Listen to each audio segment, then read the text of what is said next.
하나님 말씀 같이 한번 보겠습니다. 마태복음 5장 21절 22절.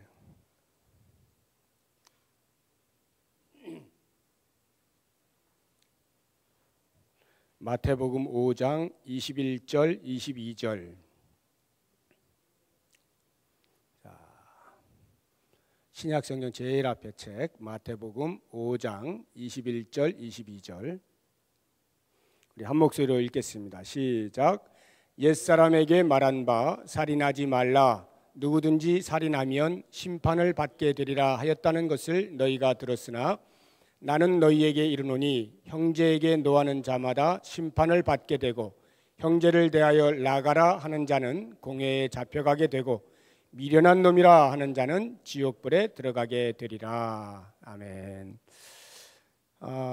이제 산상수훈이 본격적으로 진행이 되는 첫 걸음인데, 지금까지를 한번 가만히 생각해 보십시오. 예수님께서 하나님 나라의 수칙을 그 나라 백성들에게 말씀하기 위해서 가장 먼저 팔복을 말씀하시고, 대강령이라 할 수 있는 너희는 빛이다 소금이다, 이 세상에 대하여 그렇게 살아야 한다, 이렇게 말씀을 하시고 나서 그 다음 곧바로 이렇게 들어오지 않고 17절부터 20절까지 보면 예수 그리스도와 율법의 관계가 어떠한가라고 하는 것을 말씀을 해주시지 않습니까? 그 이유가 무엇이냐 하면 그때 당시에 예수님의 말씀을 듣던 사람들이 전부 유대인들이었고, 그 유대인들로서 서기관들과 바리새인들의 하는 말들, 즉 구약에서부터 내려오고 있는 율법들에 의해서 자신들의 삶을 조명하고 삶을 기준 삼았던 그러한 사람들이기에, 그 사람들이 예수님의 말씀을 듣게 될 때에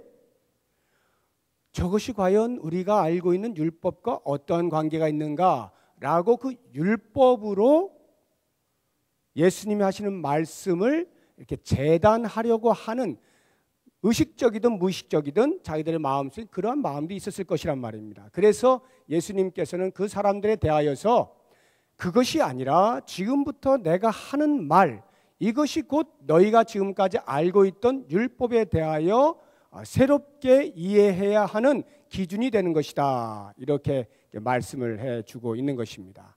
그런 면에서 율법을 폐하기 위해서 이 땅에 오신 것이 아니라 율법을 완성하기 위하여서 이 땅에 오셨다라고 예수님께서 말씀을 하시고, 이제 그렇게 율법을 완성하시는 예수님으로서 그들이 듣고 있던 율법에 대하여 과연 어떻게 재해석을 해 나가시는가 하는 것들을 한 몇 가지, 오늘 말씀부터 보면은 대충 한 대여섯 가지가 나오는데 5장 전체에 그 이제 여러 가지 율법들 가운데에서 대표되는 몇 가지를 뽑아 가지고, 자, 너희들이 지금까지 이렇게 들었지만 이제 내가 이것을 너희들이 이렇게 말할 테니까 잘 들어라 하고 재해석을 해 주시고 계시는 것입니다. 그 첫 번째가 오늘 우리가 보고 있는 살인하지 말라라고 하는 10계명에서 몇 번째 계명이죠?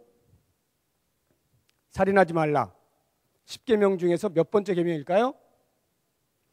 첫 번째. 그 출애굽기 20장에 보면 나오는데 여섯 번째 계명이에요. 여섯 번째 계명. 이상해요? 맞아요. 여섯 번째. 여섯 번째 계명입니다. 이 살인하지 말라. 이 계명을 이제 그 오늘 말씀을 보면 너희가 옛사람에게 말한 바, 이렇게 진행이 되고 있지 않습니까? 맨 처음에. 자, 그 말에 대한 이해를 잘 하실 필요가 있는데, 옛사람에게 말한 바, 누가 말했다는 것입니까? 옛사람에게. 옛사람에게 말했다라고 하면은 아마도 뭐 살인하지 말라라고 하는 것이 하나님이 모세에게 주신 율법이니까 모세가 그 구약시대 사람들에게, 이렇게 이해가 되시겠죠? 모세가 구약시대에 살던 사람들에게 말하기를 살인하지 말라, 이렇게 이제 말했다라고도 이해를 할 수가 있고, 또 다른 한 가지의 이해는 그 옛사람에게, 영어로 하면 to them 이렇게 되어 있는데 to them of old age인데, 그 to, 그들에게, 이것보다 좀 더 좋은 해석같이 제가 보이는 것은 by them이라고 하는 건데, 영어 번역본에 보면 to로도 번역한 영어 번역본도 있고 by도 있어요. 이 by는 뭐뭐에 의해 또는 뭐뭐로 말미암아 이렇게 되지 않습니까? 그럼 만약에 이제 그렇게 해석을 한다고 하면 옛사람에 의하여 말하여진 이렇게 되는 것이거든요. 실제로 그렇게 수동태예요. 그럼 옛사람에게 말하여진 대로라고 만약 보게 된다면 살인하지 말라라고 하는 그 말이 옛사람들이 이야기해 왔다 이런 말이죠. 그럼 누구에게 이야기해 왔는가? 백성들에게, 그리고 당시의 사람들에게도 계속해서 들려져 왔다. 이렇게 이해를 할 수가 있겠습니다. 그러면 그 옛사람들, 말하고 있는 화자들은 누구냐? 모세도 포함되겠죠. 모세도 포함되고 그 이후로 모세가 죽은 이후로 율법을 가르치는 율법 학자들이 있잖아요. 서기관이나 바리새인들, 이와 같은 사람들이 있게 되는데 그 사람들이 모세의 자리라고 하는 이런 그 회당의 자리를 마련해 놓고 거기에 앉으면 이제 율법을 강론할 수가 있는 것입니다. 그 권위를 가지고 율법을 가르쳐요.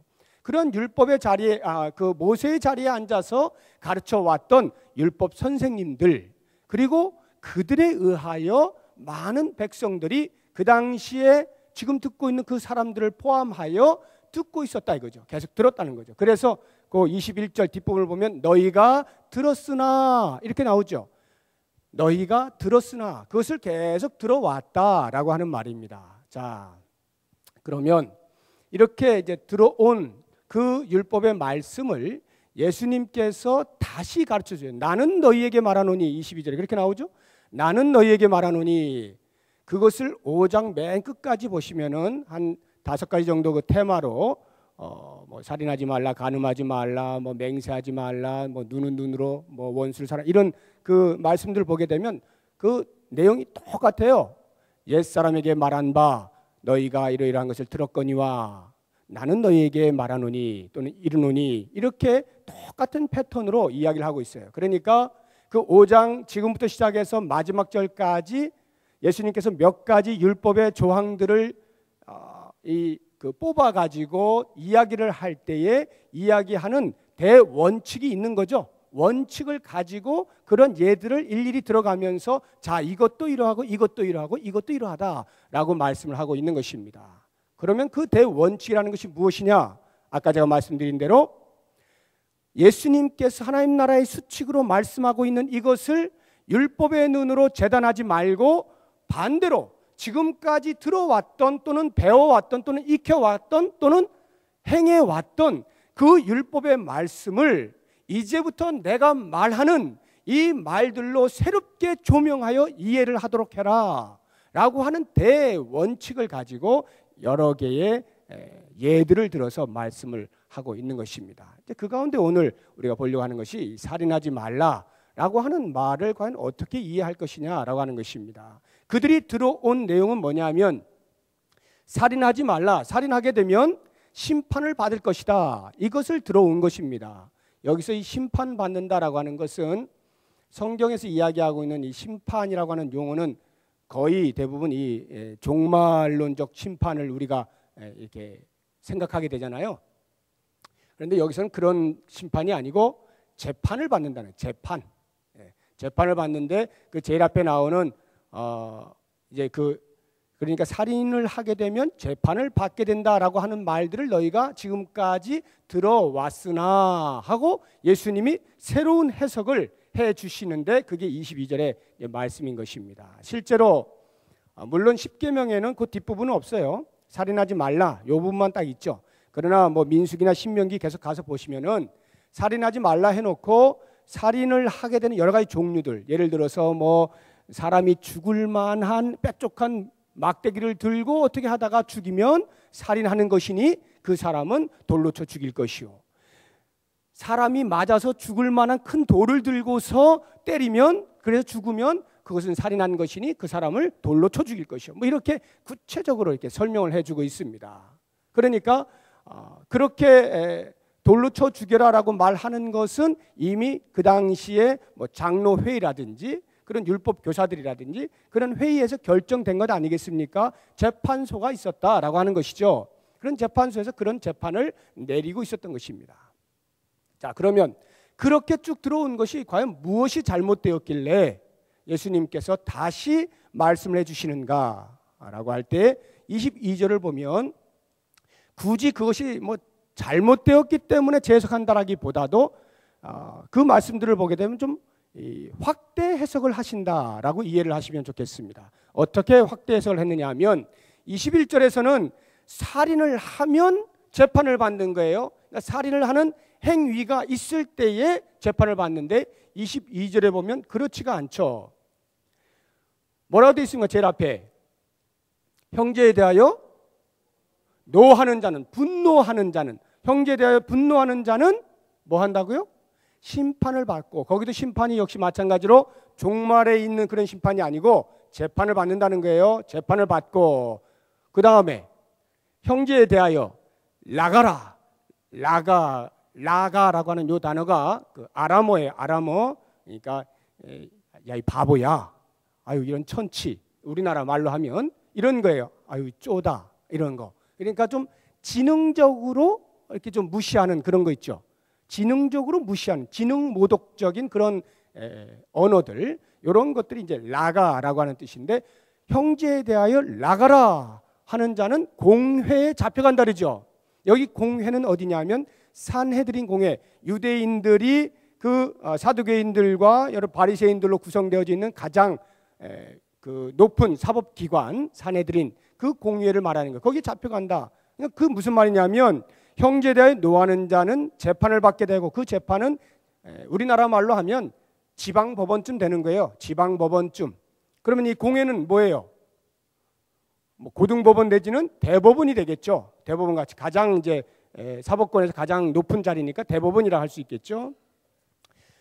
노하는 자는 지방에서 이렇게 지방 재판을 받게 될 것이고, 라가라 하면 좀 더 심해져서 이 사람은 중앙 그 법정에 서게 될 것이고, 그 다음에 형제를 미련한 놈, 이렇게 말하면 어디 간다고요? 지옥불에 들어가게 된다, 이렇게 이야기를 하시는 것입니다. 형제를 향하여 미련한 놈, 이렇게. 여기 미련한 놈은 우리 성경에 너무 적나라한 단어를 쓸 수가 없기 때문에 그나마 좀 이렇게 쓸만한 단어를 고르다 보니까 미련한 놈이에요. 어떻게 표현을 해야 되나요? 아까 그 라가는 좀 약간 지능적인 면에서의 모독이라고 하면, 이 미련한 놈아라고 하는 말은 좀 더 그 인격적인 모독입니다. 그러니까 이 천하의 몹쓸 놈, 이런 말이에요. 이런 대먹지 못한 뭐 이런 아주 그 인격적으로 모독을 주는 그러한 이제 말이 좀 더 심하다라고 이해를 하시면 되는데, 그런 말을 하는 사람은 지옥불에 들어가게 된다. 자, 이제 이 말을 딱 이제 듣게 되면 우리는 전부는 아니겠죠. 상당 부분 지옥불에 이미 몇 번을 들락날락 이렇게 했을 수도 있는 전력들을 다 가지고 있죠, 우리가. 자, 그래서 여기 지옥불이 뭔가? 우리도 보통 이제 지옥불 하면 이제 곧바로 이제 지옥을 생각하니까, 야, 이거 뭐 형제에 대해서 잠깐 그거 했다고 해서 지옥 가면 이거 예수님이 날 구원해 주신 건 이건 도대체 무엇인가? 이런 고민이 또 생기잖아요. 좀 더 일차적으로 우리가 이해를 하자고 하면, 예수님께서 거기서 말씀하고 있는 지옥불이라고 할 때 그 지옥이라고 하는 것은 게헨나라고 하는 단어인데, 헬라어는 게헨나인데, 이 게헨나라고 하는 말이 어디에서 나온 거냐면 게이 흰놈이라고 하는 히브리어를 음력을 헬라어로 해서 그냥 그대로 적은 거예요. 게헨나. 그것을 왜 우리나라 성경이 지옥이라 이렇게 번역을 했느냐 하면, 이 흰놈이라고 하는 데를 여러분들 좀 아실 필요가 있는데, 흰놈은 장소입니다. 흰놈의 골짜기 들어보셨죠? 솔로몬 왕이 첩들을 무지하게 많이 두었잖아요. 그때에 그 첩들이 가지고 온 우상들도 무지하게 많이 있었습니다. 그 당시에 그 첩들이 가지고 온 우상들 가운데 하나가 몰렉이라고 하는 신이 있었어요. 몰렉. 이 몰렉 신은 독특하게 그냥 이렇게 사람들이 섬기는 것뿐만이 아니라 이 불을 피워놓고 거기다가 자기 자녀를 불 가운데 지나가게 해서 타 죽이게 합니다. 그래서 그 신을 이렇게 달래고 화해시키고 하는 그러한 아주 정말 몹쓸 그런 우상이었어요. 그런데 이제 솔로몬 시대에 그것이 들어왔다가 좀 좋은 왕이 생기면, 하나님 앞에 신실한 왕이 생기면은 없앴다가, 또 악한 왕이 생기면은 우상을 다해 섬겨서 또 그것을 갖다 섬기고 이러기를 반복하다가 17대 왕 남유다 17대 왕인 므낫세 왕 때 아주 본격적으로 이 몰렉을 딱 흰놈의 골짜기에다가 갖다 놓고 거기서부터 이제 그 신을 섬긴 거예요. 이거 막 자식들을 이렇게 불에 태우는 일이 생긴 겁니다. 얼마나 냄새 고약하고 했겠습니까? 그렇게 아주 본격적으로 그런 악한 일을 행한 이 므낫세 왕의 손자인 요시야가 8세에 등극을 하면서 좀 더 이제 성장해서 보니까 야 이거 나라꼴이 말이 아닌 거예요. 그래서 그것을 종교 개혁을 일으키는데 가장 먼저 그런 우상들 다 없앱니다. 그때 이 몰렉이라고 하는 이 신을 없애려고 하는데 보니까 이미 뭐 흰놈의 골짜기에 그런 상징적으로 이렇게 딱 되어버린 거예요. 그래서 요시야 왕이 거기다가 이걸 없애면서 쓰레기 하치장을 만들어 버렸습니다. 그래서 모든 그 유대 땅에 더러운 것들을 다 거기 갖다 버리고 뭐 짐승들이 길에서 죽게 되었을 때 그런 갖다가 그냥 태워버리고 또 사람들 가운데서도 이렇게 집에서 정상적으로 죽지 못하고 길에서 행사하는 경우가 있어요. 그런 사람들 이렇게 갖다 버리고 또는 살인한 사람들이라든가 이렇게 악한 사람들 죽이면 그 시체를 그냥 갖다 버리거나 이런 일들이 있었습니다. 그런 그 쓰레기 하치장으로 이렇게 만들었어요. 그러다 보니까 거의 매일 이제 불을 피워야 되잖아요. 그래서 이제 태워야 되니까 냄새가 이제 고약한 거예요. 뭐 이거 짐승도 태우지, 뭐 쓰레기도 태우지, 막 이러다 보니까 냄새가 고약하고 또 그것에 의해서 이 병원균이 막 이렇게 옮겨다니는 온역이 이렇게 옮겨다닐 수 있었기 때문에 아예 그 흰놈의 골짜기에는 아예 처음부터 끝까지 하루 종일 불을 피워놨어요. 불을 피워서 쓰레기 오면 그냥 그대로 태우고 그렇지 않더라도 그 불에 의해서 병원균이 옮겨다니지 못하도록 그렇게 만들어 놓았습니다. 자, 그러니까 이 흰놈의 골짜기라고 하는 것은 항상 불이 타는 곳 그리고 거기에 온갖 더러운 것들이 타서 죽는 곳 이것이 이 유대 백성들에게 머리에 딱 각인이 돼 있었던 거죠. 바로 그것을 예수님께서 게이 흰놈을 게헨나 그 말을 하신 거예요. 그 지옥불 그 흰놈의 골짜기에서 있는 그 불 그러니까 이 당시에 유대인들은 딱 그 말을 듣는 순간 다 알죠. 아 거기 다 알고 있는 거예요. 그와 같이 완전히 형제에 대하여서 미련한 놈 이런 천하의 몹쓸 놈 하고 막 이렇게 욕을 하고 언어 폭행을 하고 언어적으로 살인을 하게 되면 그 사람은 그러한 곳에 가서 죽어도 쌀 만큼 그것이 큰 죄악이다 라고 하는 것을 말씀을 해주고 있었던 것입니다. 자, 그러면 이제 율법이 이야기하고 있는 것 또는 율법을 해석한 율법 학자들에 의하여 들려져 왔던 그 말 살인하지 말라 살인하게 되면 너희가 심판을 받게 될 것이다 라고 하는 그 행위적인 살인에서 예수님께서 더욱더 강화한 내용이 무엇입니까?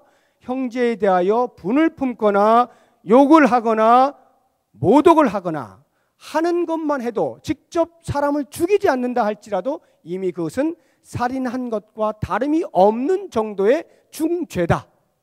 똑같은 의미다 라고 하면서 예수님께서 그 율법에 내려오는 정신을 정확하게 알려주는 것입니다. 무슨 말이냐면 하나님께서 모세를 통하여 제6계명을 주실 때 살인하지 말라라고 하는 것은 단순히 사람들 죽이지 마 이런 의미로서 살인하지 말라는 계명을 주신 것이 아니라 거기에는 무엇인가 분명한 이유가 있었을 것이라는 거죠.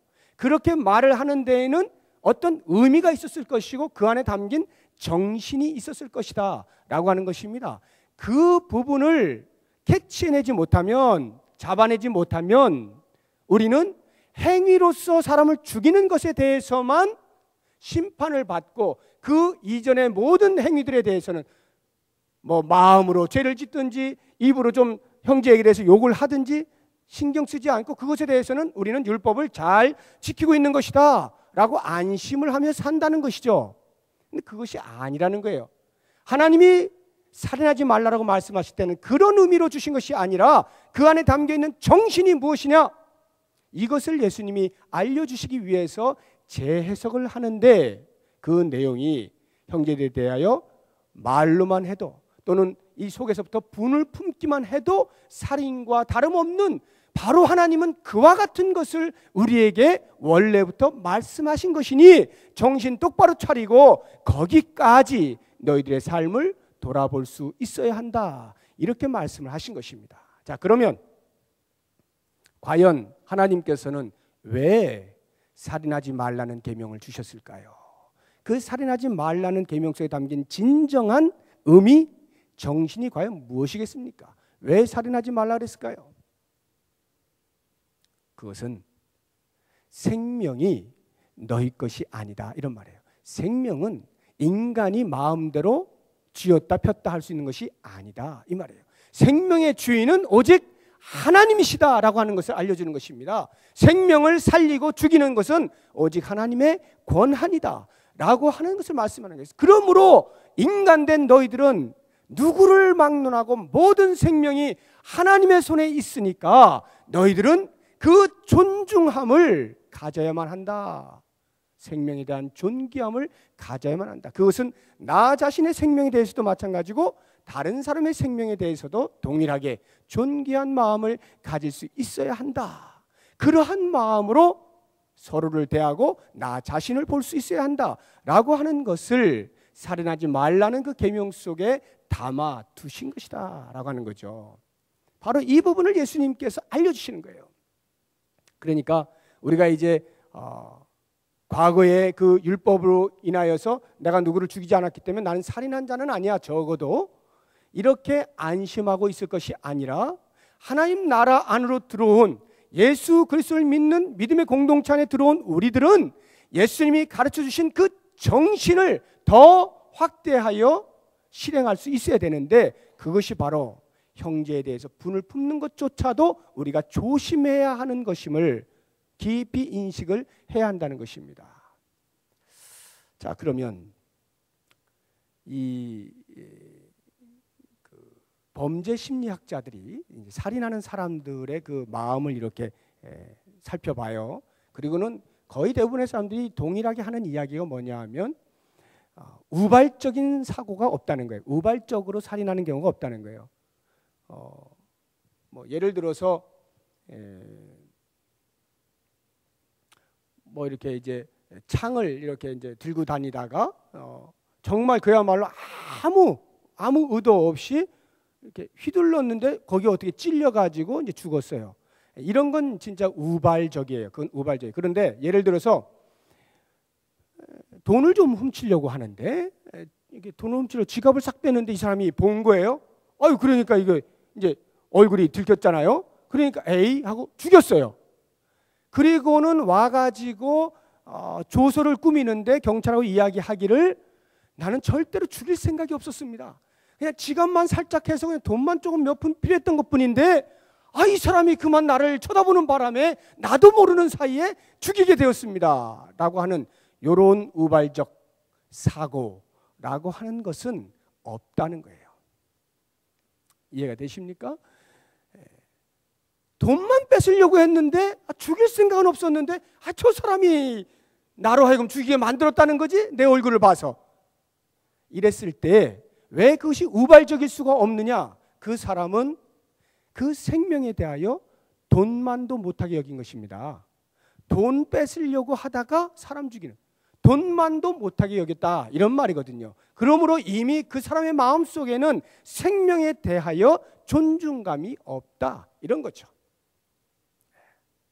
그렇기 때문에 우발적이다라고 하는 어떻게 하다 보니까 죽였어요? 이런 말은 있을 수가 없다는 것입니다. 그만큼 오늘날 우리는 생명 경시 사상으로 그냥 그 풍조가 아주 얼마나 형편없어졌는지 몰라요. 뭐 다른 사람을 죽이는 부분에 있어서도 그러하고 자기 목숨에 대해서도 얼마나 생명을 경시하고 있는지 모릅니다. 이런 부분에 대해서 우리가 오늘 말씀을 경각심을 갖고 들을 필요가 있어요. 오늘 말씀이 이제 다른 사람에 대하여 하는 것에 대해서는 여러분 감이 잡히시겠죠? 다른 사람에 대해서 분을 품거나 이럴 때 그 사람이 상처를 받고 힘들어하고 어려워할 때에 그것이 살인과도 마찬가지다. 또는 언어적으로 막 공격을 해가지고 그 사람을 하여금 그냥 완전히 꼼짝 못하게 만들어버리고 그냥 부글부글 끓게 만들고 그것을 보고 기분 좋아하고 이러한 그것들은 살인이다라고 말을 할 때 그런 대로 고개가 끄덕거려져요. 적어도 우리들은 그렇지, 그거 하면 안 되지, 이런 생각이 드는데 자기 자신도 사실은 마찬가지입니다. 자기 자신도 그렇게 하는 행위 속에서 이미 자기를 죽이고 있는 거예요. 자기 생명을 대단히 경시 여기고 있는 것입니다. 한번 여러분 그 경험을 가만히 이렇게 떠올려 보세요.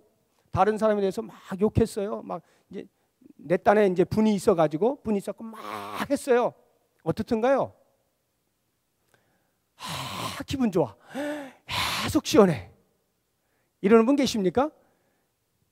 제가 보기에는 그런 분은 거의 없고요. 거의 대부분이 뒷골이 땡기죠. 갑자기 이제 뒷골이 막 이렇게 땡기고 열이 막 올라오고 밥맛이 없어져요. 소화가 안 됩니다. 왜요? 자꾸 생각하니까. 이게 막 계속 열나는 거야. 그러니까 소화가 안 돼. 밥맛 잃죠. 밤에 잠이 옵니까? 잠이 안 와요. 이 생각 때문에 그냥 막 열이 계속 나는 거야. 폭발은 했는데 여전히 그냥 이를 갈고 별일이 다 있어요. 불면증, 뭐 각종 병들이 그 분노한 것으로 인하여서 따라오는데 그것이 자기를 죽일 것만 같은 정도까지도 된다는 것입니다. 정도의 차이가 있겠지만 자기 자신도 죽이더라는 거예요. 그러니까 분을 품는다든가 다른 사람을 욕한다든가 다른 사람에 대해서 함부로 막 말을 한다거나 이럴 때에 그 듣는 사람은 말할 것도 없고 말하고 있는 당사자도 죽고 있다라고 하는 것을 꼭 기억해야 됩니다. 이것은 다른 그 어떤 것보다도 생명을 경시 여기는 하나님께 대한 무시함인 것을 꼭 기억하셔야 됩니다. 그래서 하나님께서 네가 생명의 주인이 누구인 줄 안다면 결코 그렇게 할 수 없을 것이다 라고 예수님의 입을 통해 좀 말씀하시는 거예요. 강조하고 있는 것입니다. 그러므로 이제 우리의 삶에서 너무나 쉽게 일어나고 있는 다른 사람에 대한 나의 감정 또는 그 감정을 참지 못하여서 나오는 말들, 말이 심해지면 뭐 이게 거의 죽이죠. 거의 죽여요. 말로. 그런 용기가 없는 사람은 뒤에 가서 또 하죠. 뒤에 가서 자기랑 친한 사람 하나 붙들고 걔가 말이야 그랬는데 저랬는데 하면서 뒤에 가서 막 해요. 이건 뭐예요? 이거는 직접 대놓고 하면 살인인데 뒤에서 다른 사람을 하면 이건 암살이야. 몰래 죽이니까 몰래 죽여 그냥. 이런 일들이 공동체 안에서 얼마나 비일비재하게 일어납니까? 그런데 오늘 말씀을 보세요. 이게 그렇게 웃고 넘어갈 일이 아니라는 말입니다. 얼마나 이게 심각한 죄악인가. 지옥불에 떨어진다잖아요. 지옥불에. 그 정도로 심각한 죄악이다라고 말씀하고 있지 않습니까? 그만큼 하나님 나라는 만만한 것이 아니에요. 대충 예수 믿으면 허허 좋아하고 끝나는 게 아닙니다. 그건 출발이고 정말 살아 주어야 할 삶에 대한 목적이 분명하고요. 삶의 질이 너무나 수준이 있습니다. 그런 것을 향하여 우리가 나아가는 거예요. 그런 애씀이 있는 공동체가 하나님의 나라, 이 교회인 것입니다. 그러므로 교회 안에 들어온 우리들은 기왕에 예수를 믿어 은혜로 사는 사람들인데 그렇게 나 자신을 쳐서 복종시키면서 다른 사람과 분내하지 않으면서 살인하지 말라를 거꾸로 하면 사랑하라는 말 아니겠어요? 사랑하라는 거잖아요. 그래 사랑하고 품고 용서하고 이해하고 배려하고 수용하는 그러한 삶을 살아라 라고 하는 것이거든요. 사랑하는 여러분, 오늘 말씀에 대해서 여러분 각자가 스스로에게 적용을 하십시오. 그리고 내 마음속에 끊임없이 수도 없이 일어나는 이러한 일들에 대해서 아유 나는 뭐 지금 해결해봐야 내일 또 할 것 같아 라고 해서 포기하지 마세요. 그러지 마시고 오늘 생각나는 것이 있으면 그것을 놓고 하나님 앞에 매달리십시오. 내가 하나님의 백성인데 내가 예수를 따르는 제자인데 어쩌다가 제가 이렇게 됐습니까? 하나님 용서해 주십시오. 제 마음을 쳐서 복종시켜 주시고 제 안에 있는 분과 화를 멈추게 해 주십시오. 줄어들게 해 주십시오. 꺼지게 해 주십시오. 그래서 하나님의 의를 이루게 해주십시오. 하나님께서 살인하지 말라라고 말씀하신 그 말씀 속에 담아두신 정신을 분명히 깨닫고 실행하는 자가 되게 해주십시오. 특히나 가까이 있는 사람들에게 그 범죄하지 않도록, 부부 되시는 분들은 얼마나 많은 경험이 있어요. 부부 간에 말로 많이들 죽였지요, 그동안에. 저도 그렇고요. 그러한 삶에 대해서 이제는 좀 진지하게 오늘 말씀을 부여잡고 다시는 그러한 삶을 살지 않게 해주십시오. 아, 이것이 살인하는 행위였군요 라고 하면서 가슴을 치고 하나님 앞에 바르게 살고자 하는 그런 애씀, 몸부림이 있을 수 있기를 바랍니다. 우리 같이 한번 기도하십시다.